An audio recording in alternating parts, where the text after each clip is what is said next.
channel Belajar Itu Asik. Jadi teman-teman, di video kali ini saya akan membahas materi dengan judul Pendapatan Nasional dan Kesenjangan Ekonomi.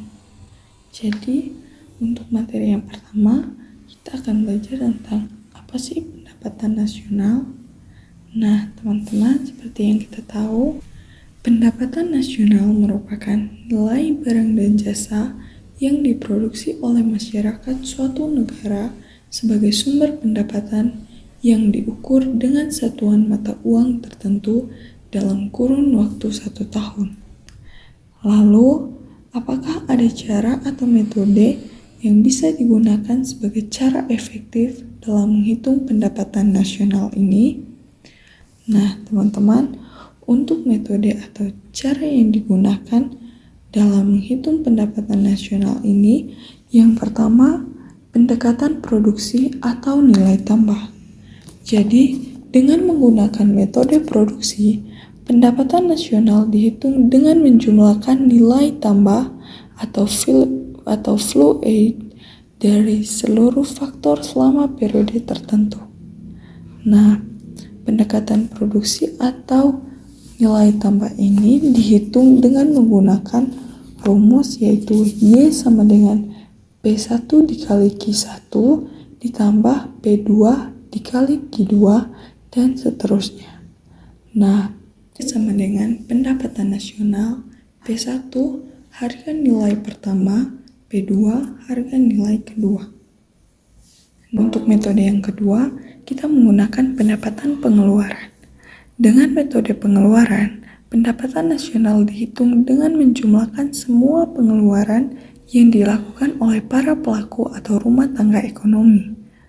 Nah, pendekatan pengeluaran ini menggunakan rumus yaitu Y sama dengan C ditambah I ditambah G ditambah X kurang M. Y sebagai pendapatan nasional, C sebagai konsumsi masyarakat, I investasi perusahaan, dan G sebagai pengeluaran pemerintah, X sama dengan X sebagai ekspor, dan M sebagai impor. Yang ketiga, pendekatan penerimaan. Dengan metode pendekatan penerimaan, pendapatan nasional dihitung dengan menjumlahkan semua balas jasa yang diterima oleh faktor-faktor produksi. Pendekatan penerimaan ini dihitung dengan menggunakan rumus yaitu Y sama dengan W ditambah R ditambah I ditambah P. Y sebagai pendapatan nasional, W sebagai wage atau upah, R sebagai rent atau sewa, I sebagai interest atau bunga modal, dan P sebagai profit atau laba. Nah teman-teman, setelah kita mengetahui metode atau cara yang digunakan untuk menghitung pendapatan nasional, kita juga harus tahu bagaimana konsep pendapatan nasional. Jadi, konsep pendapatan nasional itu yang pertama, produk domestik bruto atau PDB, atau juga bisa disingkat dengan GDP, merupakan nilai total dari barang dan jasa yang diproduksi di suatu negara. Jadi, PDB ini dihitung dengan menggunakan 3 pendekatan, yaitu produksi, penerimaan, dan pengeluaran. Yang kedua, produk nasional bruto atau PNB atau juga GNP merupakan nilai moneter dari output yang dihasilkan oleh penduduk di suatu negara. Jadi, rumus yang digunakan adalah PNB sama dengan PDB ditambah PWNI dikurangi dengan PWNA. Nah, yang ketiga, produk nasional neto atau PNN merupakan nilai moneter dari produk bruto dikurangi dengan penyusutan atau depresiasi. Jadi, rumus yang digunakan adalah PNN sama dengan PNB dikurangi penyusutan. Nah, yang keempat, yang kelima, pendapatan perseorangan atau PP, yaitu semua pendapatan yang diterima oleh semua individu atau rumah tangga suatu negara.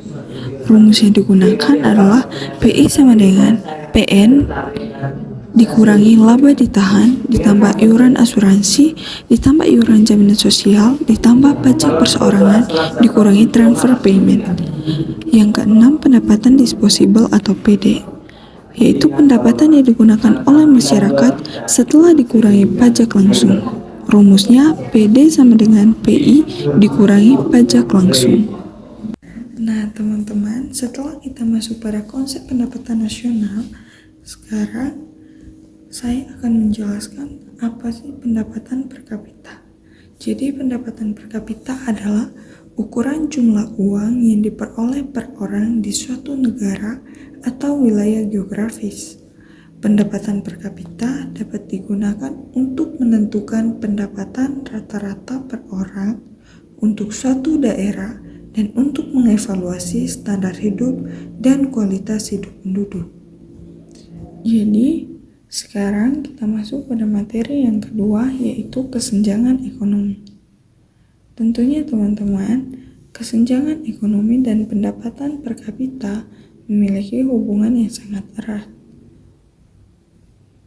Karena keberbedaan pendapatan per kapita dapat memunculkan terjadinya kesenjangan ekonomi.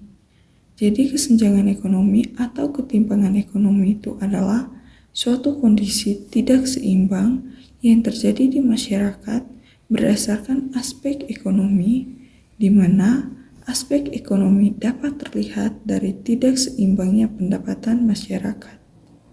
Kesenjangan dapat terjadi karena adanya perbedaan antara kelompok pendapatan tinggi dengan kelompok pendapatan rendah.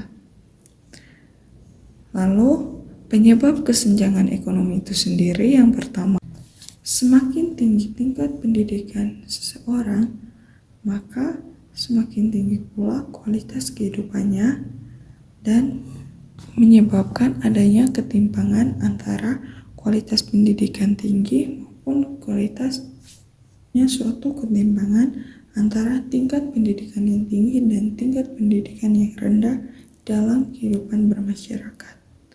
Yang ketiga, pendapatan yang tidak merata, yaitu tingkat pendapatan atau upah di setiap daerah berbeda-beda. Nah, kesenjangan ekonomi juga dapat menimbulkan adanya ketimpangan pendapatan. Jadi, ketimpangan pendapatan itu merupakan sebuah perbedaan pendapatan yang dihasilkan masyarakat, sehingga terjadi perbedaan pendapatan yang mencolok dalam masyarakat. Ketimpangan pendapatan menjadi aspek kesejahteraan yang penting untuk melihat distribusi pendapatan berdasarkan golongan masyarakat dan tidak hanya fokus satu kelompok saja. Jadi, untuk mengetahui ketimpangan distribusi suatu pendapatan dapat dihitung dengan menggunakan indikator, yaitu koefisien Gini dan kurva Lorenz. Jadi yang pertama, koefisien Gini. Koefisien Gini atau indeks adalah koefisien yang digunakan untuk mengetahui ukuran tingkat ketimpangan pengeluaran sebagai proksi pendapatan penduduk secara menyeluruh. Koefisien ini biasanya digunakan untuk mengukur kesenjangan pendapatan dan kekayaan. Yang kedua, kurva Lorenz.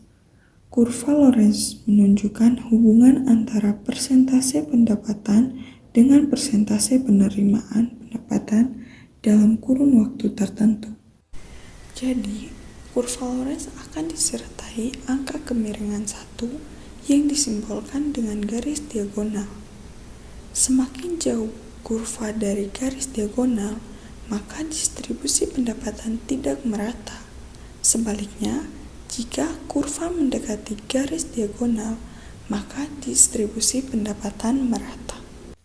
Semoga apa yang telah saya bagikan kepada teman-teman dapat bermanfaat bagi teman-teman sekalian. Sekian dan terima kasih. Dadah!